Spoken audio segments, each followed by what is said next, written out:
Salam, marhaban. Bienvenue dans cette nouvelle leçon numéro 4, dans le programme Apprendre l'arabe. Sans plus tarder, nous allons voir ensemble les cours précédents.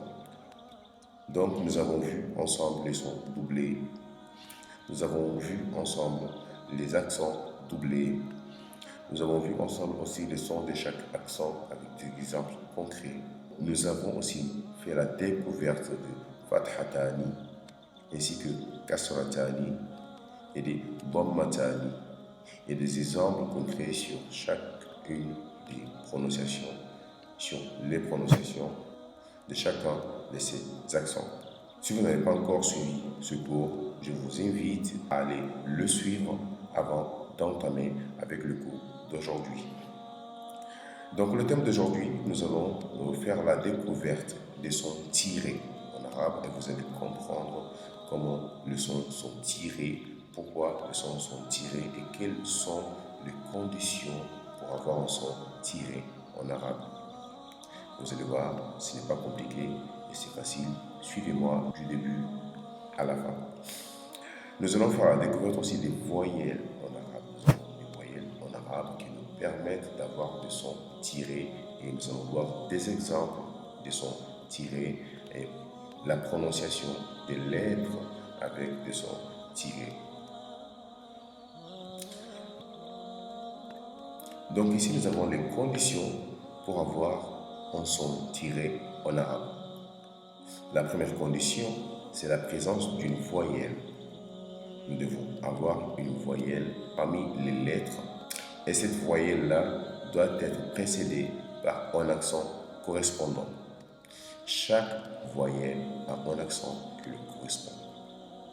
Si cette voyelle-là, elle se présente et qu'avant sa présence, la lettre qui la précède possède un accent qui représente cette voyelle, là, on a la deuxième condition remplie pour avoir un son tiré. Troisième condition, n'est pas porter d'accent.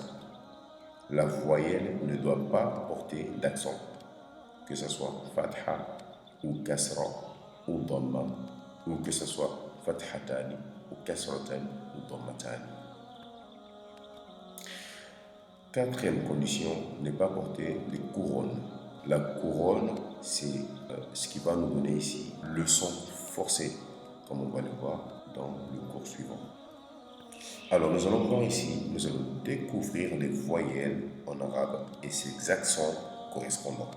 Nous avons ici le alif et nous avons l'accent qui correspond au alif, en l'occurrence ici al-fatha.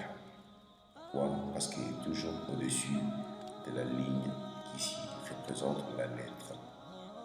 Donc al-fatha, c'est l'accent qui correspond à la voyelle alif. Par exemple, ici, nous avons ici la lettre qui précède le alif. Quelle que soit la lettre, si cette lettre ici, elle porte en elle l'accent qui correspond à la voyelle actuelle, là comme on voit le alif, et on a vu que le alif, l'accent qui lui correspond, c'est al-fatha. À partir de ce moment-là, le son de cette lettre qui se trouve ici sera tiré. Comme par exemple ici, nous avons ba'un. Vous savez, ça c'est la lettre ba. La lettre ba qui a été structurée pour pouvoir accueillir en elle la lettre alif. Comme on va le voir ensemble dans la partie structure. Ici, la lettre ba, elle porte sur elle al-fatha. Al-fatha qui est ici la lettre qui correspond à la voyelle alif. Et on voit bien qu'ici la lettre alif ne porte pas d'accent, ni de couronne. À partir de ce moment-là, lui, il va venir ici tirer le son de cette lettre qui se trouve ici. On ne va plus dire ba tout court, non, on va dire ba, ba, ba. Pourquoi? Parce que nous avons ici le ba et ensuite nous avons le alif. Donc ba plus alif fait ba, comme si nous avons ici fatha sur le alif. Ba, a, ba, a, ba. Ici nous avons ba, boun, parce que ça c'est la lettre ba avec les dhammatani qui donne boun, boun, boun, ba, boun, ba, boun. La deuxième voyelle ici qu'on voit, c'est le ya, la toute dernière lettre de l'alphabet arabe. Ya. Et son accent correspondant, c'est toujours le kasra. Kasra, c'est l'accent qui correspond au ya. Ya, un. Ya, ya, un. Donc ici, pour que le ya donne un son tiré, elle doit être précédée par une lettre qu'on voit ici représentée en vert qui porte le kasra qui correspond ici à la lettre ya, qui porte en elle le kasra et que la voyelle ne porte pas d'accent ni de couronne. À partir de ce moment-là, on a le son tiré de la lettre précédente, la lettre qui précède le ya. Comme par exemple ici, nous avons la lettre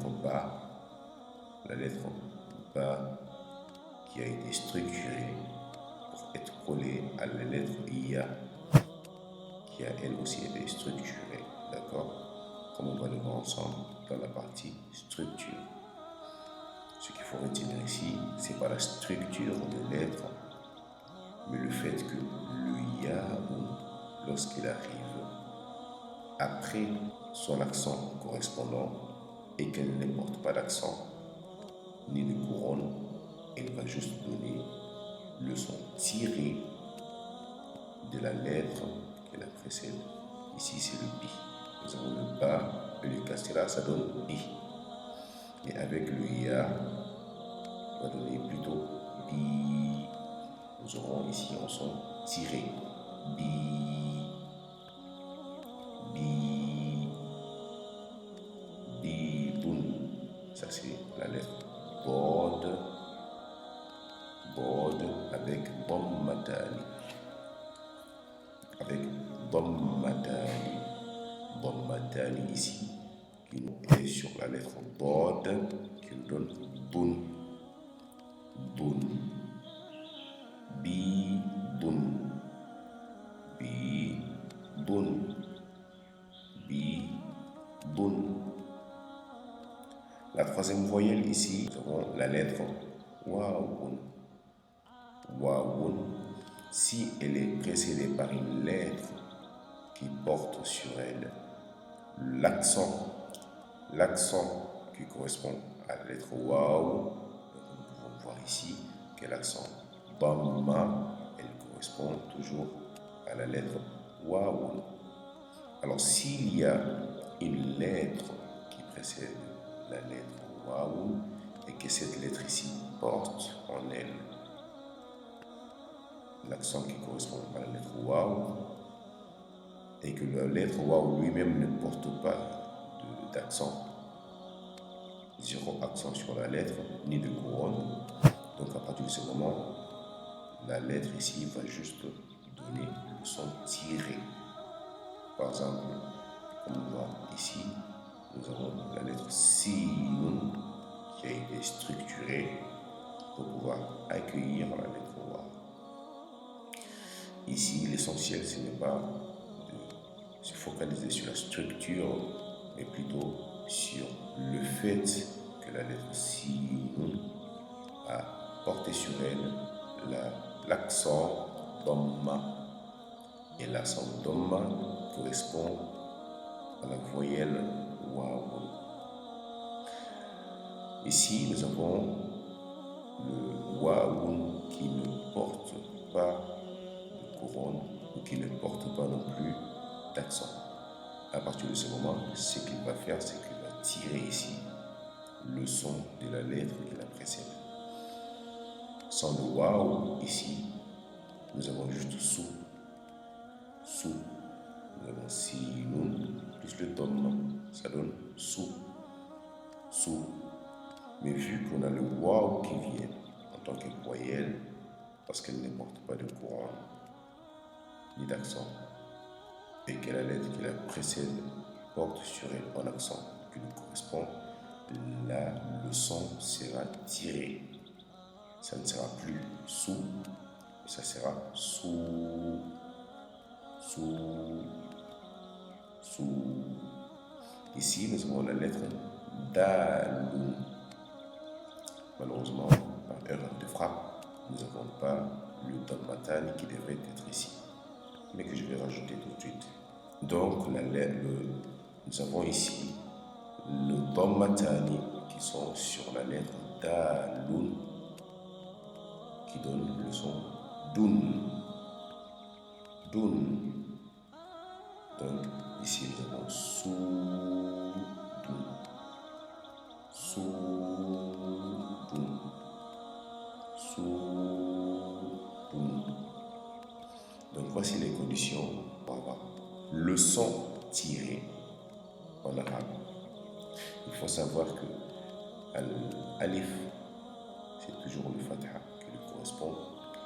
Al-ya, c'est toujours al-kasra qui lui correspond. Et al-waw,